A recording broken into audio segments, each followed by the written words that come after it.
자, 그러면 마저 보도록 합시다.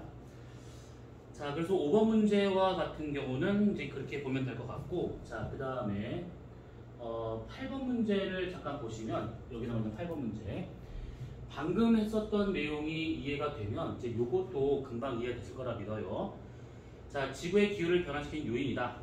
딱 보니까 화산 활동하고 지면의 상태 변화래요. 그러면 대기 투명도에 관련된 내용이고, 이거는 지면에서의 태양 복사 에너지의 반사율에 대한 내용이다 라고 볼 수가 있는 것이죠. 자, 그러면 여기에서 기억, 가에 의해서 분출된 화산재는 지면 부분의 평균 기온을 높인다가 아니라 떨어뜨리는 것이죠. 태양 복사 에너지가 많이 못 들어오니까 당연히 지면의 온도는 떨어지는 겁니다. 자, 니은 극지방의 빙하 면적 변화는 나의 예가 될 것이다. 그렇죠. 그 빙하와 같은 경우에는 흰색이에요. 그래서 빙하가 넓게 분포하고 있었을 때는 흰색이 넓게 분포하고 있는 거니까 태양 복사 에너지를 쉽게 튕겨낼 수 있다는 얘기죠. 근데 만약에 빙하의 면적이 좀 줄어들었대요. 지금처럼. 그러면 흰색의 면적이 줄어들고 오히려 땅 색깔, 요런 색깔로 바뀌었기 때문에 태양 복사 에너지의 반사율이 줄어드는 겁니다. 그 얘기는 다른 말로 태양 복사 에너지의 지면 흡수율이 더 높아지고 있더라, 이렇게 볼 수가 있는 것이죠. 자, 그래서 니은과 같은 경우에는 맞는 게 되는 것이고, 디귿 모두 지면이 흡수한 태양 복사 에너지의 양을 변화시킬 것이다. 그렇죠. 이게 지면의 상태 변화에 의해서 태양 복사 에너지의 반사율 변화든 아니면 대기 투명도에 의해 가지고 지면까지 도달되고 있는 태양 복사 에너지량의 변화가 되든 지면의 태양 복사 에너지의 변화율이 나타날 수밖에 없더라, 이 얘기입니다. 그러면 답은 니은과 디귿이 될 겁니다. 이해되셨죠? 자, 그 다음에 넘어가서 요 문제.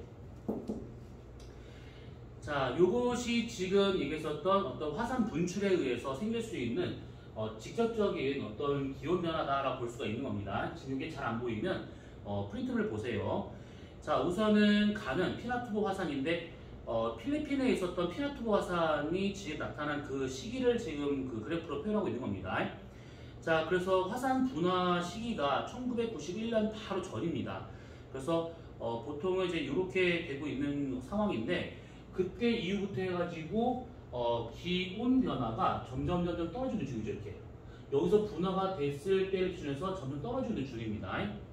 자, 그 다음에 그 얼음의 면적을 비교했을 때 얼음 면적은 이때부터 이때까지 이 측정된 요 기간만 하더라도 계속 평균적으로 줄어드는 형태가 나타나더라, 이 얘기죠. 그러니까 이 가와 같은 이런 화산 분출에 의한 것은 일시적인 효과예요. 일시적. 뭐 한 2년, 3년 요 정도 되고 있는 것들이고, 지금 그래프에 좀 잘라서 안 나왔지만 여기서 온도가 쭉 떨어지다가 그 뒤로는 점점 다시 올라가요. 이렇게. 그래서 상당히 일시적인 효과다라고 볼 수가 있는 거지만, 나와 같은 이렇게 빙하 전체 면적이 이 기간 동안에 평균적으로 계속 줄어들고 있다라고 하는 것은 지구 전체의 온도가 계속 올라가고 있으니까 이런 식의 변화가 생기고 있다라고 봐야겠죠. 자, 그러면 기억 가에서 피나투보 화산 폭발 후 지면이 흡수하는 태양 복사 에너지는 감소했을 것이다. 그렇죠. 대기 투명도가 떨어지면서 불투명해지면서 태양 복사 에너지가 많이 들어오지도 못하다 보니까 지면 기온이 떨어지더라, 이 얘기입니다. 자, 니은 나에는 관측 기간 중 지구에서 차지하는 담수의 양은 증가했을 것이다, 이렇게 되는데 담수라고 하는 것은 바닷물을 뺀 나머지 것들이라 보시면 돼요. 보통 이 지구에서의 물과 같은 경우에는 가장 많이 차지하는 것이 바닷물입니다. 그렇죠? 이 바닷물 다음에 있는 것이 육수라고 할 수 있는 육지에 있는 물들이고, 그 다음에 있는 것이 수증기 정도로 우리가 볼 수가 있는 것인데, 대체로 이 바닷물이 차지하고 있는 지구 전체의 물에 차지하고 있는 비율은 한 97% 정도 된다라고 보시면 될 것 같아요. 대부분 다 바다예요. 그 다음에 나머지가 육지에 있는 물이 될 것이고, 이 수증기라고 하는 것은 지구 전체의 0.001% 정도밖에 안 됩니다. 아주 적은 양이죠. 이것 때문에 눈이 오거나 비가 오거나 바람이 세게 불거나 이런 현상들이 나타날 수 있더라, 이 얘기입니다. 그리고 육수와 같은 경우에는 가장 많이 차지하는 것이 양쪽 극지방에 있는 얼어있는 상태, 빙하로 가장 많이 차지하고 있어요. 물론 양쪽 극지방에 있는 빙하도 포함될 수 있는 거긴 하지만, 고산지대의 이렇게 만년설이라고 할 수 있는 것들로 이렇게 얼음으로 되는 경우 있잖아요. 뭐 알프스의 빙하와 같은 것들, 그런 것들 다 여기에 속한다라고 보시면 되는데 얘가 육수 중에 절반 가까이 차지하고 있습니다. 그 다음이 눈에 보이진 않지만 꽤 많은 양을 차지하고 있는 지하수가 그 다음이에요. 지하수와 같은 경우에는 사막에도 존재하고 있죠.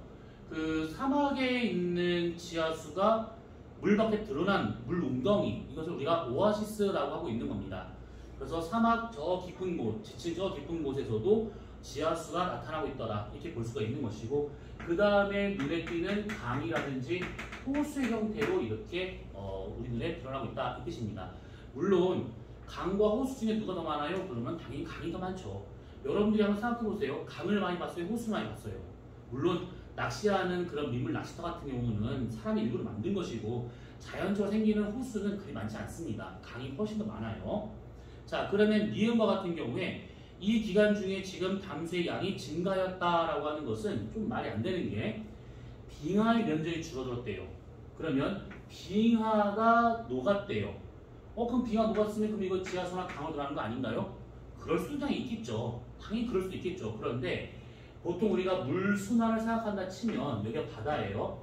여기 있던 빙하가 녹으면 대부분의 물은 다 바다로 들어갑니다. 그쵸? 그러면 담수에 있어야 될, 육수에 있어야 될 빙하량이 줄어들고 오히려 얘가 녹아 들어가기 때문에 해수량이 증가되더라, 이렇게 볼 수가 있는 겁니다. 이해되셨죠? 그러면 니은과 같은 경우에는 틀렸겠고, 디귿, 가와 나는 모두 지면 온도를 항하시키는 역할을 하고 있을 것이다. 얘는 온도를 떨어뜨리는 게 맞아요. 그쵸? 근데 얘는 흰색의 면적이 줄어들고 있으니까 태양 복사 에너지의 반사율이 떨어지는 겁니다. 그 말은 반사율이 높을 때는 지면 흡수율이 적어요. 그런데 반사율이 떨어진다? 그만큼 흡수율이 높아진다, 이 얘기죠. 지면의 흡수율이 높아지게 되면 지구 전체의 온도는 올라갈 수밖에 없습니다. 자, 그래서 답은 기억 하나밖에 안 된다, 이 얘기입니다. 어때요? 좀 잘 이해가 되는 건가요, 지금? 자, 그 다음 페이지에 나와 있는 이 문제를 봅시다. 13번 문제예요. 자, 지구가 원일점에 있었을 때 지구 자전축의 방향과 공전 궤도를 표현한 것이다 라고 되어 있습니다. 자, 그러면 얘가 지금 태양과 가장 가까이 있는 이 지점, 멀리 있는 지점 원일점, 태양과 가장 가까이 있는 이 지점 근일점. 자, 원일점에 있었을 때 수직선에 대해서 살짝 태양 쪽으로 기울어진 북반구 쪽, 여기가 여름이 된다 라고 볼 수가 있는 것이고, 자전축이 태양 반대로 기울어 있는 남반구는 아무래도 우리와 계절이 반대가 돼야겠죠. 그래서 여기는 겨울이 되더라, 이렇게 볼 수가 있는 겁니다. 이해됐을 걸 믿어요. 자, 그러면 옳은 설명. 자, 기억. A가 여름철이다. 그렇죠. A가 여름철. 이쪽 반구가 여름철이고 이쪽 반구가 겨울철입니다. 자, 그 다음에 단위 면적당 도달되고 있는 태양 복사 에너지 양이라고 하는 것은 결국 뭘 말하느냐? 태양의 고도를 말하고 있는 것이죠. 태양의 고도가 높으면 높을수록 단위 면적당 받는 에너지량이 많아지는 겁니다. 자, 했을 때 A 쪽이 더 많다? 그렇죠. 태양 고도가 높기 때문에 A 쪽이 훨씬 더 뜨거운 상태가 될 수 있더라, 이 얘기입니다. 자, 그 다음에 디귿, 자전축의 경사각이 현재보다 커진다면 23.5도인데 더 커진다면 A 지역에서의 기온의 연기차가 더 커질 것이다. 앞서 얘기한 것처럼 기울기가 커지면, 이심률이 작아지면, 세차운동에 의해서 지구의 기울어진 방향이 반대가 되면 연교차가 커져요. 그러면 자전축이 현재보다 더 커진다면 A 지역이나 B 지역이나 연교차는 다 커지는 겁니다. 북반구만 커지고 남반구 작아지고 이런 게 없습니다. 커지려면 다 같이 커지는 거예요. 그러면 답은 기억, 니은, 디귿. 세 가지 다 돼야겠죠. 자, 그 다음에 밑에 나와 있는 17번 문제를 봅시다. 여기는 이 문제예요. 자, 이게 그림이 흐려 잘 안 보이면 프린트를 보세요. 자, 가와는 현재와 약 13,000년 후에 지구 자전축의 모습을 나타낸 것들이다 라고 되어 있습니다. 자, 우선은 얘하고 딱 보니까 지금 여기 조건이 붙어 있어요. 방향 이외의 요인은 변하지 않는다. 그러니까 뭐 20일 변화라든지 뭐 이런 것들은 뭐 기울기라든지 이런 건 변화되지 않는다. 그 다음에 지구 내적 요인이 있잖아요. 뭐 화산 분출이든 지면에서의 상태 변화든 아니면 수력 분포든 그런 거는 다 배제하고 딱 주어진 것만 보고 판단해라, 이 얘기입니다. 자, 보니까 지금 태양과 가까이 있는 근일점일 때 이쪽 방향이 기울었대요. 아, 그러면 여기가 지금 겨울이 되고 있고 남반구는 여름이 되겠구나. 이렇게 알 수 있는 것이죠. 자, 근데 그 상태에서 근일점에 있을 때 태양 쪽으로 기울었습니다. 그럼 여기가 여름이 되고 있는 것이고 여기가 겨울이 되고 있는 중이죠. 그렇죠? 자, 그러면 앞서 얘기한 것처럼 겨울일 때 여기 겨울과 여기 겨울을 비교해 보잖아요.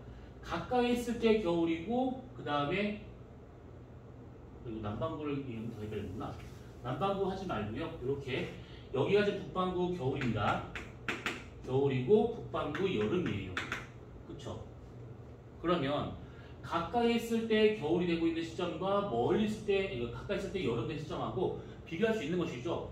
물론 여기에 지구가 있었을 때 이렇게 기울어진다. 그럼 여기가 지금 여름이 되고 있는 중이죠. 여기가 겨울이 되고 있는 시점이고 북반구만 예를 들면 북반구만. 그 다음에 여기 있을 때가 여름이 되는 것이고 멀리 있었을 때가 여기는 겨울이 되고 있는 겁니다. 자, 그러면 여기 겨울과 여기 겨울의 온도를 비교해 보잖아요. 가까이 있을 때 겨울이니까 온도가 높을 것이고 여기는 멀리 있을 때 겨울이 있으니까 온도가 낮아지더라. 그럼 얘랑 쟤랑 차이가 커지겠죠. 그쵸? 이때가 현재가 되고 있는데 앞으로 13,000년 후가 되면 겨울의 온도가 더 떨어지는 겁니다. 현재보다. 여름일 때는 멀리 있을 때 여름인데 가까이 있는 여름이 돼버린대요. 그러면 이때보다 이때 여름의 온도가 더 올라갈 수밖에 없는 것이죠. 여름일 때 온도가 더 올라가고 겨울 때 더 떨어지고 그러면 연차가 더 커지는 방향으로 가더라 이 얘기입니다. 자, 그럼 기억. 남반구는 근일점에서 여름이 될 것이다. 자, 지가 바뀌어 섰을 때 근일점 여기죠. 그러면 남반구는 여길 말하고 있는데 이 수직선에 대해서 남반구 자전축이 반대로 기울어진 상태가 되고 있는 겁니다. 그쵸? 그러면 이때가 얘네들한테는 그 여름이 아니라 겨울이 된다라고 봐야겠죠. 기억은 틀렸겠고, 니은 하진날 태양의 남중고도가 증가할 것이다. 자, 이 얘기는 뭐냐면 우리가 다음에 그 천문에 대한 얘기를 좀 해볼 것인데 아까 썼던 것 잠깐 보도록 합시다.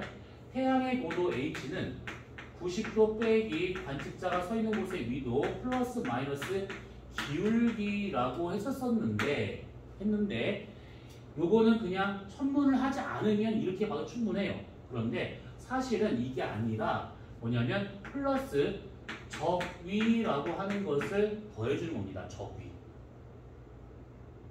적위라고 하는 것은 나중에 적도 잡표기를 할 때 다시 한번 얘기를 할 거니까 지금은 그냥 그런가 보다 봐두시면 돼요. 이 태양의 적위 값이 하진날에는 플러스 23.5도가 되고 있고 동짓날과 같은 경우에는 마이너스 24.5도가 되고 있어요. 그 다음에 봄과 가을인 춘추분일 때는 0도가 됩니다. 그래서 태양의 고도를 구할 때는 그 절기에 해당하는 태양의 적위를 더해주면 되더라 이 얘기입니다.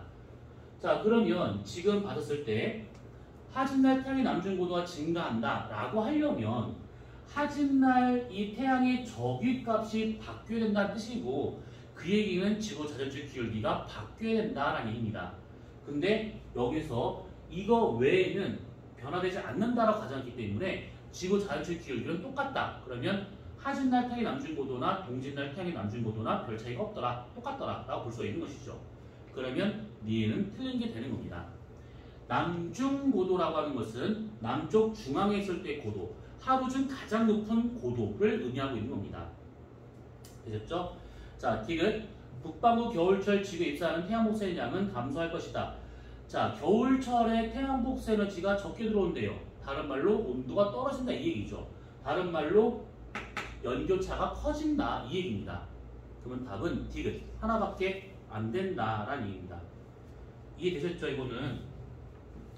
자, 그 다음에 19번 문제를 보도록 합시다. 19번 문제. 자, 19번을 보시게 되면 뭔가 말이 길게 쓰여 있어요. 한번 봅시다. 자, 가는 현재의 경사 방향과 궤도를 나타내는 것들이고 가 위에 있는 저 그림은 그 다음에 나는 원일점에서의 세차 운동으로 지구 자전축 방향이 바뀌는 모습을 6,500년 간격으로 나타내는 것들이다 되어 있습니다. 자, 세차 운동의 방향은 자전 방향과 반대되고 주기는 약 26,000년이다 이 얘기인데 이렇게 나오면 대부분의 학생들이 뭐 하는 거예요? 라고 할 겁니다. 자, 그런데 여기서 우리가 짚고 넘어갈 것이 지구 자전의 반대 방향이다 라고 되어 있는데 지구의 자전 방향이나 공전 방향은 똑같아요. 서에서 동방향, 위에서 올려 내려보잖아요. 그러면 자전도 반시계 방향, 공전도 반시계 방향. 그래서 여기서 말하는 지구 자전의 반대 방향이다 라고 하는 것은 시계 방향으로 자전축의 기울어진 방향 변화가 생기고 있더라 이 얘기입니다. 자, 그러면 지금 요 그림 약간 좀 복잡할 수 있으니까 따로 띄워서 보도록 합시다. 자, 지구의 공전 궤도면이 있겠습니다. 자, 태양이 현재 여기쯤에 있대요. 그러면 여기 있을 때가 지금 원일점이에요. 자, 이렇게 지구가 이렇게 있습니다.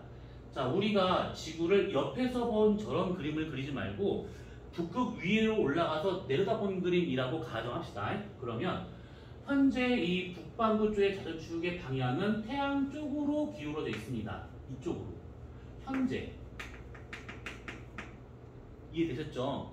자, 그 상태인데 얘가 방향 변화되는 것은 자전 방향과 반대가 되고 있대요. 그 말은 얘네들이 자전은 반시계 방향이 되고 있는데 이거에 돌아가는 방향, 이 기울어진 방향 변화는 시계 방향으로 바뀌고 있더라 이 얘기입니다. 그래서 따져본다 치면 지금은 이렇게 되어 있지만 나중에는 이렇게 방향 변화가 생길 것이고 그 다음에 다시 이렇게 다시 요렇게 그래서 다시 요렇게 돌아오더라 이 얘기입니다. 시계 방향으로 돌아가는 방향이 나타나더라 이 얘기예요. 그때 여기서부터 한 바퀴 돌아서 다시 오는데 걸린 시간이 26,000년 6,500년 간격으로 해가지고 이렇게 변화가 될 거다 이 얘기입니다. 이해되셨죠? 자, 그러면 옳은 설명 이거 외에는 변화되지 않는다라고 좀 가정하고 있습니다. 자, 기억 6,500년 후 그러니까 여기 1번이라고 되어 있는 이쪽 방향을 가리키고 있었을 때 자전축의 경사 방향은 C가 될 것이다 이 얘기인데 지금 보면 A서부터 해가지고 똑바로 선 상태에서 B, C 이렇게 되고 있는 거죠. 이렇게. 근데 요거는 이게 지금 이쪽 A가 지금 이쪽 내 쪽을 좀 바라보고 있는 중이죠. 그러니까 뭔 얘기냐면 현재 여기서는 태양 쪽이 기울었어요. 이 상태에서 요렇게 지금 돌고 있는 중이죠. 그러면 요렇게 했을 때 현재 A, B, C, D. 그러면 A가 지금 요게 되고 있는 것이고 그림상으로는 요게 지금 B가 되고 있는 것이고 요게 C가 되더라 이 얘기입니다. 그렇죠? 자, 그러면 경사 방향은 C가 되고 있다? 아니죠. 여기 지금 자전축이 여기에 지금 끝났고 얘는 여기서 끝났어요. 이거 한번 잘 비교 한번 해보세요. 자, 그 다음에 니은 13,000년 후 태양과 현재의 길어진 방향과 반대가 됐을 경우 B로 바뀌었을 경우 태양과 가장 가까운 위치에서 북반구 여름철이다 되어 있는데 이렇게 된 상태에서 이렇게 이렇게 지금 공전을 하고 있다는 뜻입니다. 이렇게 공전 방향은 반시계 방향이니까 이쪽을 바라본 상태에서 이렇게 좀 돌고 있대요. 그러면 여기 있을 때가 겨울, 그렇죠? 이 상태에서 이렇게 오게 되면 여름이 되는 것이죠. 자, 그러면 니은은 맞는 게 되는 것이죠. 가장 가까운 지점 여기 근열점에 있을 때가 여름 된다? 맞겠습니다. 디귿 19,500년 후, 참 숫자 그렇게 나왔네요. 19,500년 후라고 그러면 3번 요 C 방향을 말하고 있는 거예요. C 방향 이거 아니에요. C 방향입니다. 자, 우리나라에서 겨울철 태양 남중 고도는 현재보다 높을 것이다. 지금 요렇게 있었을 때 이쪽 방향이 되고 있는 중이죠. 이 상태에서 요렇게 지금 공전하고 있다라는 뜻인데 이렇게. 자, 그러면 여기 있을 때 어느 계절인지 모른다. 일로 오시면 여기서 태양을 바라보고 있는 거니까 여기가 여름, 그쵸? 여기 있을 때가 여름. 그 다음에 여기가 겨울. 그러면 겨울 다음에 봄, 여름, 가을, 겨울. 이렇게 좀 돌고 있는 중입니다. 자, 그러면 여기에서 지금 디귿처럼 겨울철 태양의 남중 고도가 현재보다 높아질 것인가 낮아질 것인가 라고 하는 것은 아까 얘기한 것처럼 지구의 자전축 기울기가 어떠냐에 의해서 결정이 되고 있는 겁니다. 그러면 디귿은 아니죠. 기울기 변화가 없는 상태에서 방향 변화만 따져봐라 라고 했으니까 디귿은 틀려서 답은 니은 하나밖에 안 되는 겁니다. 이해되셨을까요? 이 단원이 문제로 하려면 한두 끝도 없어요. 그래서 뒤쪽에 있는 문제가 조금 어려울 수 있을 겁니다. 그래서 다음 주 목요일까지 이것을 홀수벌 다 풀어라고 얘기를 하긴 했지만 만약에 정 못하겠다 그러면 한 페이지당 한 개씩의 홀수 문제는 풀어오실 필요가 있습니다. 자, 그러면 이번에는 쭉 넘어가서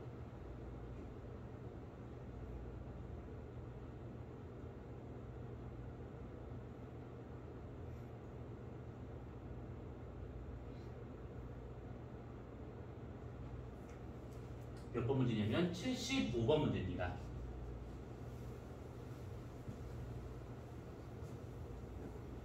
자, 75번에 나와 있는 그 내용을 한번 잠깐 자료를 먼저 보세요. 자, 그림에 뭐라고 되어 있냐면 대기 밖에서 측정한 태양복사 에너지, 그 다음에 지면에서 측정한 태양복사 에너지, 그 다음에 대기 중에 비에 의한 흡수된 에너지라고 되어 있습니다. 자, 이게 뭔 얘기냐면 이 물체의 표면 온도에 따라서 방출되는 에너지량은 다 달라요. 당연히 표면의 온도가 높잖아요. 그러면 방출되는 에너지량이 많습니다. 그리고 온도가 낮잖아요. 그러면 방출한 에너지량이 적어요. 이거는 금방 알 수 있는 것들이고, 그 다음에 파장의 형태로 에너지가 전달된다라고 가정한다 치면 단파와 장파가 있어요. 그러면 누가 더 에너지가 높은 것이냐? 단파가 더 에너지가 높은 것이죠. 이해되셨죠? 자, 그래서 고온과 저온이 있다라고 가정을 한다 치면 방출되는 에너지 양을 비교한다. 얘가 훨씬 더 많은 것이고 얘가 훨씬 더 적은 거예요. 그쵸? 그러면 에너지량이 있다 쳐요. 그리고 그러면 파장에 따라서 본다고 치면 아무래도 단파 쪽에서의 에너지가 더 높은 것이죠. 장파 쪽보다는. 그래서 온도에 따라서 방출되는 에너지 양이 많냐 적냐 결정되고, 그 방출되는 에너지 중에서 단파 쪽이 많냐 장파 쪽이 많냐가 결정되고 있는 겁니다. 온도 높을수록 단파 에너지를 훨씬 더 많이 방출하게 돼요. 그쵸? 이렇게 우리가 볼 수 있는 것은 대표적인 예로 어떻게 볼 수 있느냐면 태양이 이런 경우가 되고 있고요. 지구가 이런 경우가 되고 있습니다. 태양의 표면 온도는 대략적으로 6000켈빈 정도에 해당되고 있고요. 지구와 같은 경우는 약 한 300켈빈 정도가 되고 있습니다. 그럼 확실히 태양에서 방출되는 에너지량이 훨씬 더 많고 단파 에너지를 주로 방출하고 있더라, 이렇게 볼 수가 있는 것이죠. 특히 이때 방출하는 단파 에너지는 주로 가시광선 영역에서 에너지를 방출하고 있다, 이렇게 보시면 되고, 지구와 같은 경우는 장파 복사 에너지를 방출하고 있는데 주로 적외선 영역의 에너지를 내놓고 있는 중입니다. 서로의 표면도 다르다 보니까 이럴 수밖에 없어요. 자, 이랬었을 때 대기에서는 가시광선과 적외선 중에서 누구를 더 많이 흡수하느냐? 당연히 적외선을 훨씬 더 많이 흡수할 수밖에 없습니다. 왜냐? 적외선을 흡수할 수 있는 기체를 우리가 보통 온실기체라고 말하고 있는 중이잖아요. 그쵸? 온실기체에는 아까 있었던 수증기, 메테인, 이산화탄소, 아니면 사람이 인위적으로 만들어낸 염화, 플로리화탄소, 프레온가스라고 할 수 있는 그런 것들, 이런 것들이 다 온실기체예요. 그러면 그런 온실기체가 많을수록 확실히 적외선에 해당하는 장파 복사 에너지를 많이 먹을 수가 있습니다. 태양 복사 에너지와 같은 경우는 주로 가시광선을 주로 방출하다 보니까 대기에서 가시광선을 흡수를 잘 안 하잖아요. 가시광선 흡수된다? 눈에 뵈는 게 없다, 이 뜻이에요. 근데 그게 아니잖아요. 그래서 태양 복사 에너지는 대기를 지나올 때 쑥 그냥 들어옵니다. 다만 자외선에 해당되고 있는 부분이 있죠. 단파 영역 중에서.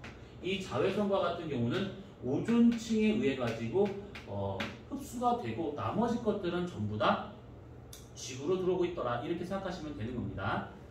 자, 그러면 여기서 말하는 대기 밖에서의 측정한 태양 복사 에너지, 지면에 들어오는 태양 복사 에너지라고 하는 것은 결국 이걸 말하고 있는 것이죠. 이렇게 지면이 있다라고 가정을 하고 여기가 지금 대기권이에요. 자, 태양 복사 에너지가 처음에 딱 들어옵니다. 이렇게. 그랬을 때 여기 대기권 들어오기 바로 전 여기에서 측정된 거, 우리가 이것을 A, B, C라고 친다고 하면 여기에서 측정된 이 태양 복사 에너지를 우리가 A라고 보는 겁니다. A. 그리고 대기를 뚫고 쑥 들어오자는 지면까지요. 여기서 측정한 에너지를 우리가 B라고 보는 겁니다. 어때요? 이해되셨죠? 자, 그러면 태양 복사 에너지가 쑥 대기를 통과해서 여기까지 들어왔대요. 그러면 여기서 흡수된 것이 있겠죠. 대기에서 흡수된 것이 있을 겁니다. 그게 A-B만큼의 에너지량으로 대기가 흡수를 했을 겁니다. 그게 누구냐면 아까 말했던 자외선과 일부 적외선이 거기에 해당되고 있는 겁니다. 그게 이 그래프상으로는 이 선과 요 선의 면적 차만큼에 해당하는 요만큼이 이게 A-B만큼의 에너지량이구나 이렇게 볼 수가 있는 겁니다. 물론 여기에서 전부 다 흡수될 수는 없어요. 왜? 들어오다가 튕겨서 반사되는 경우도 있을 겁니다. 아무튼 이거 다 합쳐서 B의 형태로 들어오더라 이 얘기죠. 자 그러면 기억 A에 의한 흡수가 주로 일어나는 곳은 대류권이 될 것이다. A라고 하면 지금 어디요? A가 어디예요? 아 여기구나 여기입니다. 여기 조그만 거고 얘는 지금 보니까 자외선이라고 쓰여있죠. 그러면 자외선을 흡수할 수 있는 것은 대류권이 아니죠. 오존층입니다. 오존층 어디 있죠? 성층권에 있습니다. 그러면 기억 틀렸겠죠. 니은 B는 수증기와 이산탄소 될 것이다 되는데 여기를 보시게 되면 이만큼이 지금 구멍이 뻥뻥 뚫렸어요. 이렇게 색깔로 칠해져 있죠. 이게 뭐냐면 원래는 요렇게 지면에 도달돼야 될 에너지량인데 실제로는 요렇게 뭔가 중간중간에 구멍이 뚫린 것처럼 나타나더라라는 겁니다. 이 음영 처리된 이 부분. 이 부분과 같은 경우에는 대기 중에서 누군가가 지면이 먹을 수 있는 장파 복사 에너지를 중에서 빼갔다 이 뜻입니다. 보니까 적외선 영역이에요. 아 그러면 온실기체에 의해서 흡수가 되겠구나 이 뜻입니다. 지금 세 번째 얘기하고 있어요. 온실기체 대표적인 거 수증기, 이산화탄소 또는 메테인 이런 것들이 대표적인 온실기체 되고 있는 겁니다. 자 그러면 얘는 맞겠죠.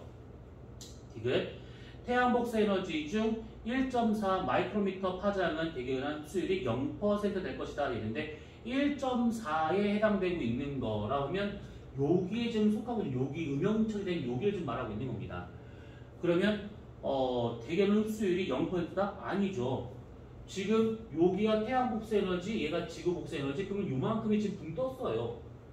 흡수됐다는 얘기죠. 그러면 되게 틀렸겠고요. 리을 자외선은 대기 흡수된 양보다 투과량이 더 많다. 그럼 우린 다 죽어요. 자외선을 대기가 많이 막고 있다 보니까 지금 그나마 우리가 이렇게 살고 있는 겁니다. 자외선이 만약에 그냥 다 들어오잖아요. 그러면 지면에 있는 모든 생물들은 오래 못 버팁니다. 자외선을 이용을 해서 뭔가 새롭게 진화하는 어떤 식물이 있을 수 있긴 하지만 지구상에서는 그런 식물이 거의 없잖아요. 그러다 보니까 자외선이 그대로 들어온다? 그냥 죽는다 이 뜻입니다. 자, 그 다음에 83번 문제를 봅시다. 83번 문제. 자, 여기 나와 있는 요 문제입니다.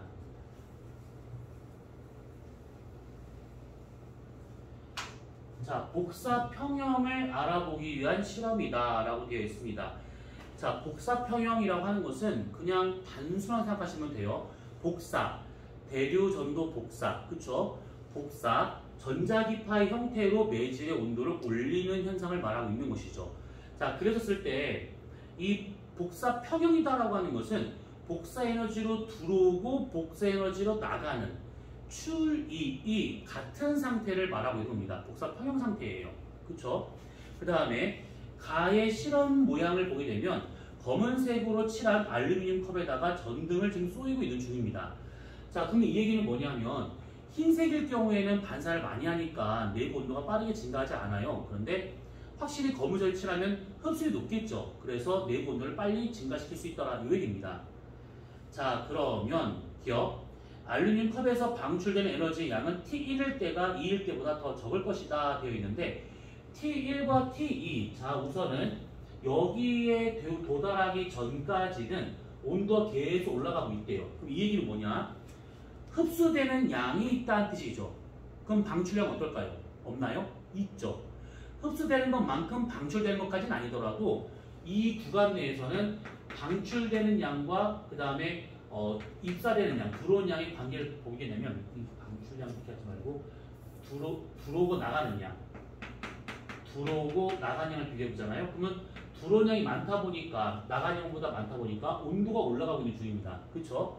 근데 이 구간을 넘었잖아요. 그러면 들어오는 양하고 그 다음에 나가는 양하고 같은 상태에 도달했기 때문에 온도 변화가 없는 겁니다. 자, 그러면 들어오는 양은 정해져 있잖아요. 그러면 이때부터 해서 나간 양이 점점 많아지다가 이때부터 나간 양이 들어온 양과 똑같은 상태가 되는 것이죠. 이때부터 이때까지 들어온 양은 변화가 없습니다. 전등은 똑같이 켜고 있는 거니까. 그러면 나가는 양이 점점 많아지다가 이때부터는 고정된 것이죠. 그래서 T1과 T2 중에서 방출되는 양은 T1일 때가 더 적다? 맞습니다. 이해되셨죠? 자, 니은 T2일 때 컵 속의 수된 에너지 양은 방출된 에너지 양과 같을 것이다. 그렇습니다. 이 상태를 우리가 복사 평형 상태라고 하고 있는 것이죠. 디귿 A가 현재보다 더 멀어진 후에 복사 평형 상태가 되려면 컵의 온도는 T 도씨가 될 것이다. 안 되죠. 왜냐하면 기본적으로 받아들이는 양, 입사량이 이 정도 거리니까 이 정도 되고 있는 거예요. 그런데 만약 더 멀어지잖아요. 그러면 이 컵이 받는 에너지량이 줄어들겠죠. 그러면 당연히 들어온 양이 줄어들 거니까 나중에 복사 평형이 돼도 출입되는 그 양은 같기 때문에 얘는 이렇게 나타낼 겁니다. 이런 식으로. 이 걸리는 시간은 다를 수 있어요. 근데 우리는 일부러 좀 똑같이 맞춘 겁니다. 그래서 온도가 떨어지는 상태가 되더라. 이 얘기예요. 이해되셨죠? 자, 그러면 뒤에 틀렸으니까 답은 기억과 니은이 되고 있더라라는 겁니다. 자, 84번과 85번 두 가지를 보도록 합시다. 자, 84번 문제. 자, 이거 두 가지만 보고 오늘은 끝내도록 합시다. 자, 84번 문제를 보시게 되면, 자, 이게 지금 요거랑, 이거랑 같이 보도록 합시다. 84, 86 두 가지 보도록 합시다. 자, 우선은 보시게 되면 태양 복수 에너지 이만큼이에요. 지구 복수 에너지 이만큼입니다. 얘가 어떻게 이제 열이 분배가 되는지를 잘 보셔야 돼요. 자, 태양에서 백의 에너지가 들어왔습니다. 들어오는데 들어오는 도중에 이렇게 불을 만나면 튕겨 나가는 양이 있어요. 또는 지면까지 왔다가 지면에서 튕겨 나가는 게 있습니다. 그러면 대기에서 산란반사가 됐든 아니면 지면에서 반사가 됐든 얘네들은 우리한테 들어온 게 아니죠. 그러면 얘네 같은 경우는 우리하고 상관없이 우주로 튕겨 나간 양이기 때문에 이 30%다라고 하는 것 자체는 지구의 반사율이다라고 보실 수가 있는 겁니다. 우리하고는 전혀 상관이 없는 에너지예요. 자, 그러면 100 중에 30이 튕겨 나갔으니까 실제 지구가 먹은 것은 70입니다. 자, 70이라는 그 에너지 중에서 지면이 먹은 게 45고 대기가 먹은 게 25예요. 그래서 이걸 두 개를 더하면 75가 되고 있더라. 이 얘기죠. 간단하죠? 지구의 반사율 30%, 대기 흡수율 25%, 지면 흡수율 45% 이렇게. 자, 그러면 여기까지 이해됐다 쳐요. 자, 이렇게 지구가 먹은 게 70인데 문제는 여기를 보면 좀 헷갈리기 시작합니다. 보니까 지면에서 나간 양이 지표면 복사라고 되어 있는 것이 지금 현재 104라고 갑자기 커졌어요. 이게 왜 커졌죠 갑자기? 이거는 전체 흐름을 보면 좀 이해가 될 겁니다. 자, 먼저 여기에서 나가는 것, 집에서 나가는 것이 104래요. 이게 다른 말로 뭐냐면 지구 복사 에너지가 되고 있는 중이죠. 지구 복사 에너지입니다. 자, 그게 104가 나갔대요. 자, 그 104가 나가고 그 다음에 대류나 전도와 같이 직접 대기를 가열하는 형태로 직접 대기를 가열해요. 대류든 전도든 이런 것들 보통 우리가 드러난 열, 현열이라는 말을 쓰죠. 그래서 지면에서 대기에 직접 공급하는 열이 8% 정도. 그 다음에 수문열의 형태를 가지고 지면에서 대기로 21%가 나가고 있습니다. 이 화살표 길이가 여기에서 멈췄다는 것은 얘가 대기에서 이게 흡수가 됐기 때문에 여기서 끝났다 이 뜻이에요. 만약에 우주 나갔으면 더 길게 뻗쳤겠죠. 근데 뻗치지 않은 거 보니까 여기까지밖에 흡수가 안 되더라. 그러니까 대기에서 다 흡수되더라 이 얘기입니다. 자, 그럼 여기서 말한 이 수문열이라고 하는 도대체 뭐냐? 물이 상태 변화를 하게 되면 열의 출입이 있죠. 액체에서 고체 넘어가든 고체에서 기체 넘어가든 이렇게 상태 변화를 할 겁니다. 그때 열의 출입이 있을 거예요. 그러면 여기서 지면에서 대기 중으로 수문열 21%를 보내고 있다라고 하는 것은 이 지면에 있었던 물이 액체인 물이 기체인 물방울로 바뀌어요. 그러면 액체에서 기체로 바뀌었으니까 주변 열을 흡수한 다음에 상태가 바뀌겠죠. 그렇게 된 수증기가 쭉쭉쭉 올라가다 보면 구름이 짠하고 만들어집니다. 구름이라고 하는 것은 응결된 현상이죠. 그러면 기체 수증기가 액체 물방울로 바뀐 거니까 열을 내놓을 거예요. 그렇게 내놓은 그 열, 구름을 만들 때, 태풍을 만들 때 생길 수 있는 그런 열들을 다 수문열이라고 볼 수가 있는 겁니다. 이해되셨죠? 자, 그러면 지면에서 대기로 공급된 열은 다 따져보면 104 중에서 100이 대기 흡수가 되고 나머지 4가 우주로 나가고 있는 거니까 얘는 우리하고 상관이 없는 에너지. 자, 여기서 100이 같고요. 현열로 해서 8이 같고요. 수문열로 인해서 21이 같대요. 그러면 이거 다 더해보잖아요. 그러면 129가 될 겁니다. 그쵸? 129. 자, 지면에서 대기로 공급한 것만 129예요. 그러면 대기가 먹은 양이 129냐? 아니죠. 이거는 지구에서 먹은 게 129라는 것이고 실제 하나 더 더할 것이 뭐냐면 태양에서 들어와서 대기가 흡수한 거 25가 있어요. 이게 태양에서 대기에 흡수된 거. 그렇죠. 이게 대기가 먹은 총량입니다.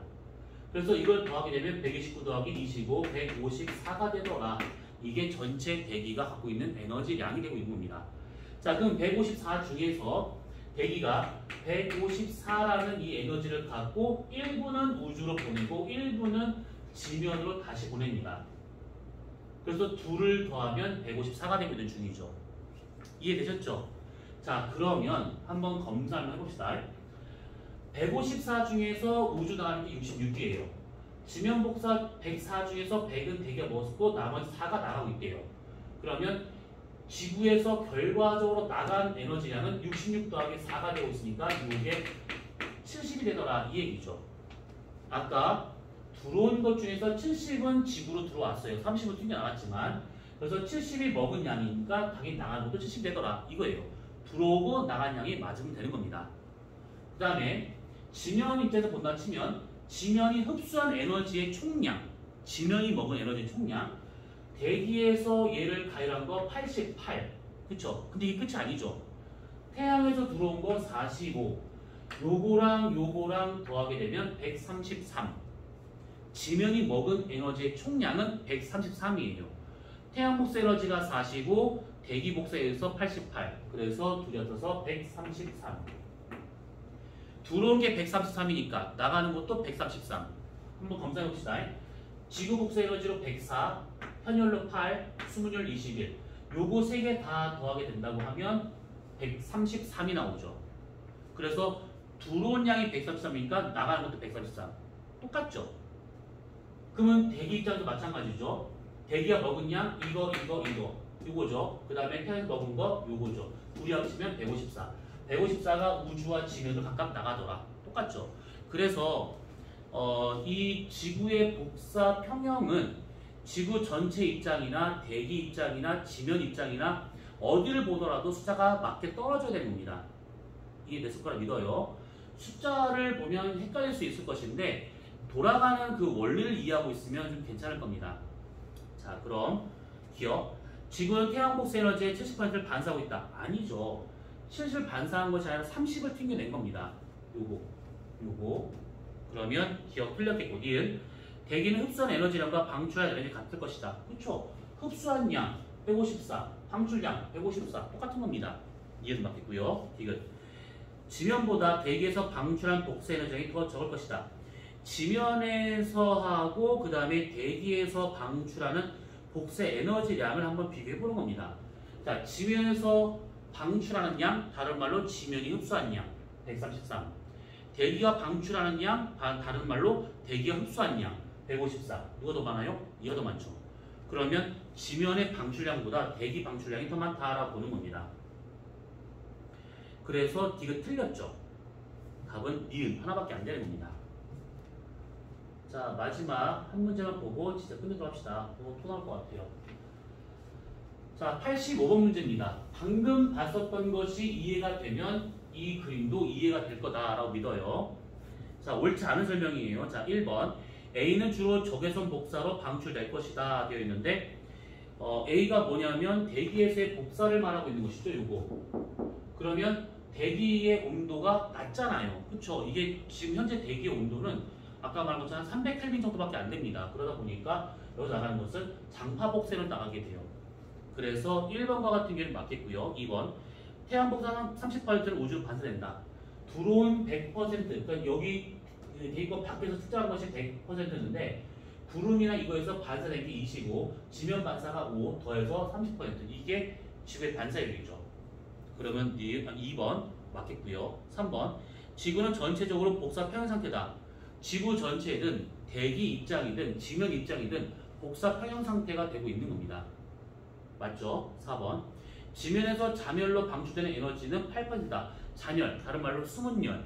아까 말했었던 물이 상태 변화하면서 대기에 간접적으로 열을 공급하는 그 형태를 말하고 있는 것인데 여기서 보시게 되면 대류 전도가 현열이고요. 숨은 열이 잔열이에요.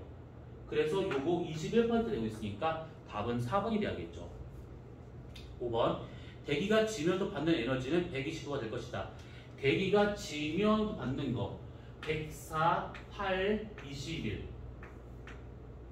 129 맞죠? 답은 4번. 자, 우선 오늘 이렇게 해서 이제 정리를 하는데 다음 주 목요일 어린이날 때 가급적 홀수는 다 풀어오시는 게 좋아요. 근데 너무 많다. 문제 너무 어려워요. 이게 아무래도 짱돌보다는 되게 있다 보니까 문제 좀 어려울 겁니다. 그래서 어렵다 그러면 그 한 페이지에 홀수 1개 이렇게만 풀어오시면 돼요. 그럼 몇 페이지인지 모르겠지만 아무튼 그러면 좀 숙제량이 많이 줄어들겠죠. 좀 부담 없이 할 수 있을 겁니다. 근데 가급적이면 홀수는 다 풀어오시는 게 좋아요. 어차피 지구학이라서 읽고 찍고 금방 됩니다. 알았죠? 자, 그러면 오늘 여기까지 하기로 하고요. 우리는 다음 주 목요일날 보는 걸로 하고 목요일날 수업이 있으면 보고 수업이 없으면 영상으로 만나도록 합시다. 고생 많았어요. 수고했습니다.